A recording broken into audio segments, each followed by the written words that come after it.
Hi, Edu family. Today we're going to be looking at improving a worksheet. This worksheet happens to be based on the concept of waves, and this was originally begun back here at the top, focusing as a science teacher on the knowledge of NGSS standards related to, I believe it's PS14, specifically light mechanical waves, and looking at waves that are reflected, absorbed, and transmitted through various materials.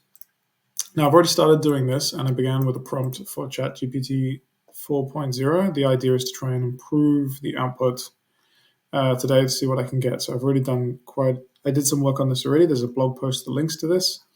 And so I'm going to try and take this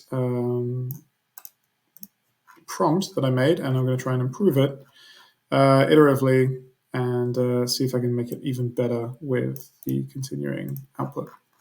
So let's see what we can do.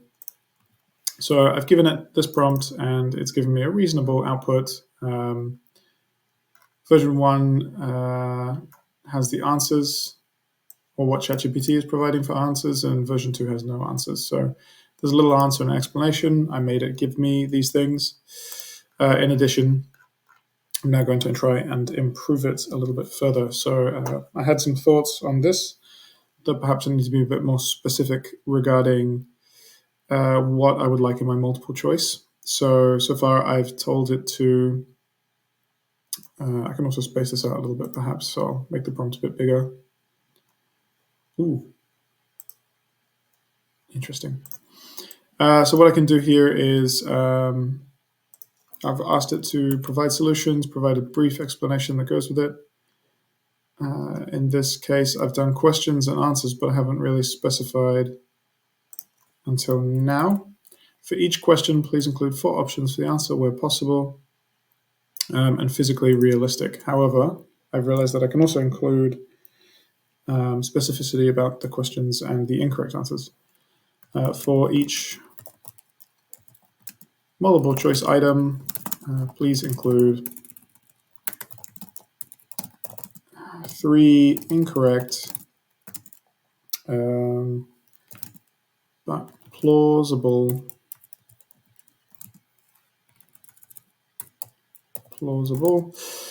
answers,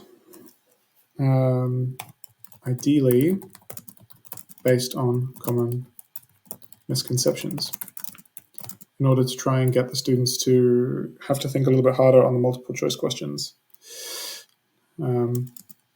Let's just plus the correct answer just to make sure we cover all bases. So it knows for those 4 items, for each multiple choice item with 4 options. So I'm just referencing the sentence above. Please include 3 correct but plausible answers, ideally based on common misconceptions, plus the correct answer. So I'm going to see if that improves it and what we get out. I've also asked it to make the questions increasing in difficulty, and the last one is essentially challenging or extension question.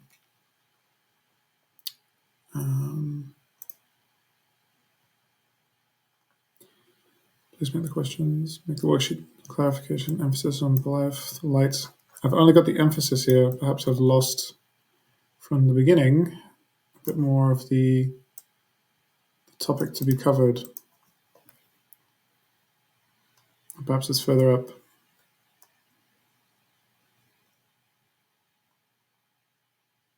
Here it is. The topic is to cover questions on waves, lights, and there's a clarification statement from NGSS. Okay, so I think that we can put it through.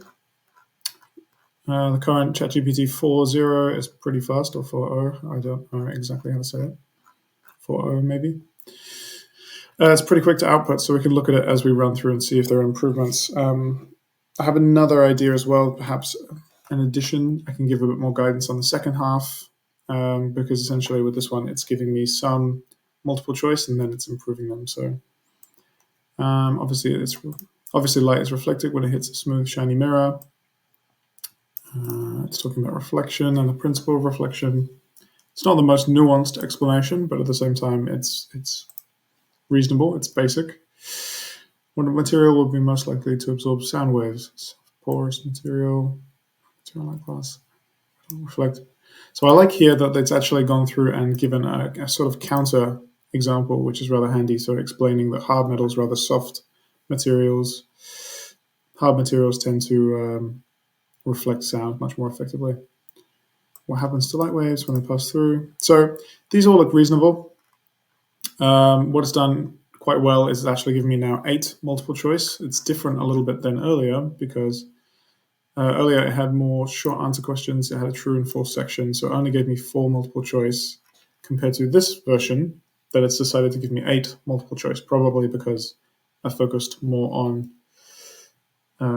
the actual instructions. There was more multiple choice explanations. So I think 8 is probably a bit too much in terms of multiple choice. So if I wanted to improve this worksheet even further, which I'm aiming to do based on NGSS, I think maybe I can also focus a little bit more guidance on what we can kind of call the second part, so after the multiple choice. Here it's done a diagram, it's explaining what should be included, and it's not ideal because ideally it would also have an image that goes with it, but that's where you as the teacher can step in. And here we're asking for an explain question.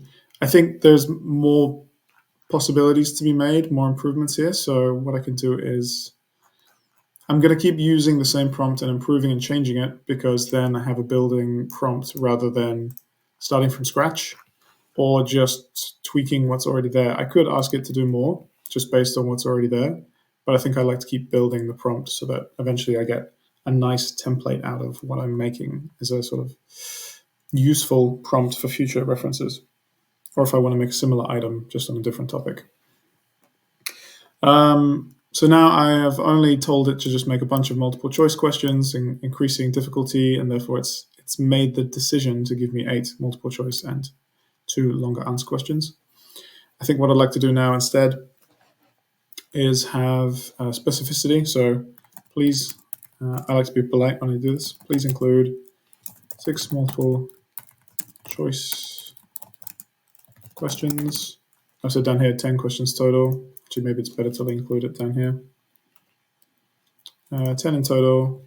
Please make 6 multiple choice questions, and the further 4 questions to focus on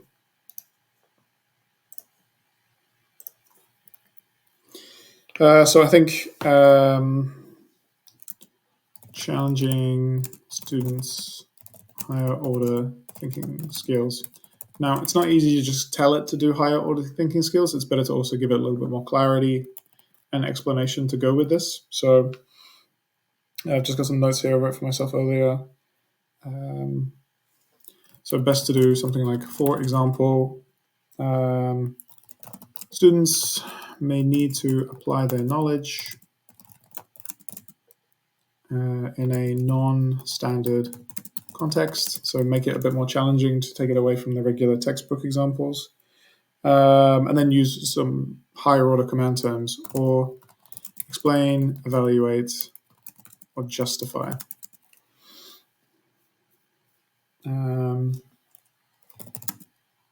their answers for a given situation. So that should help in terms of hopefully building out a little bit more. I think the key here is also using higher order command terms, or what I've known from my experience at the IB, command terms in terms of asking students a specific form of question or a specific task with specific connotations. So evaluate is different from explain, which is different from justify. And the language is very important here. So using this, we're going to hit it again and see what sort of iteration we get and what sort of improvement, and if I'm happier with the output. And obviously there are other ways of doing this. There are other AIs, other tools. I like using ChatGPT at the moment because it's quite an enjoyable experience and I'm familiar with it, but I am aware that there is other AIs with different functionality. At the moment, I'm just trying to improve the prompt experience and see what we can do to develop better and better prompts to get better and better resources. So at the moment now, we do have 6 multiple choice like I wanted. There are answers. The explanations are kind of short. Could improve them, but again, bear in mind this is for a 13-year-old student. It's grade 7, approximately, depending on your school system. And then we have the higher order thinking questions, and I'll come back to the multiple choice ones later. and review them myself, because it's always important to make sure that you check the material from AI. But I'm just going to look through the higher order ones and see if I'm satisfied with the output now. So in terms of output, we now have something a little unusual. So looking at frosted glass compared to looking at the blurring compared to clear glass. So why is it frosted? And that's actually quite a good question. It's a little bit of a real world one there, so I quite enjoy that. Asking about echoes, that actually is a nice tie-in to a traditional sort of textbook experiment and also a textbook concept, so I think that's quite good. The answer itself is only 2 sentences, and the explanation is only 2 sentences, but I could ask it to expand more, or I could ask it for more, or we could, as a teacher, you can go find a diagram that suitably helps explain this for the student. We've got a laser beam. So for a 13-year-old, this is getting a bit more challenging now. Refraction, because it is increasing in difficulty as we go down. Obviously, it's not the easiest thing in the world to do laser beams with refraction and reflection and partial refraction. Sorry, partial refraction. But these are supposed to be increasingly difficult, so that is a good thing. And then finally, we've got Soundproof Studio, so that is sort of classic and again real world. Quite useful. These are all, I think this has gotten to the point now where I've sort of iterated through this prompt about 6 or 7 times at this point in the last couple of days, just to see if I can improve the worksheet again and again and again. And as a base for something nice and simple, it's a worksheet just to clarify with students. They could use this as a formative. This is a prompt that now is 5 paragraphs in length, including probably roughly a paragraph for topic, direct from the standards itself, actually, which again, you could improve or change the wording, but I'm just using the base to try and get a sense of it. And so I think this is now getting to the point where this is reasonable. A teacher could use this, improve it, implement it, and so it now also has the one with just questions only. And it could be a lot prettier, it could be a lot smoother, but other AIs can improve potentially the font or the formatting. You can do that yourself as a teacher in a few seconds. And diagrams or images can be included. The challenge at the moment is it still is not very good at dealing with visuals and diagrams and scientific diagrams. So that's where teachers can step in, make the learning a bit more visual rather than limited to words alone. And that could be a really powerful part of our job at the moment, is enhancing this production of worksheets and this prompt itself to then, yes, this is decent. Yes, this would help with a formative and students' general conceptual understanding. But at the same time, it's definitely not enough. And to just rely on a worksheet that's words only in science is not effective. We have so many wonderful possible diagrams that could and should be included, questions based on diagrams. And so these are the parts where we can draw on our previous materials, we can draw on our knowledge, and we can improve the experience of the learners to include more visual understanding.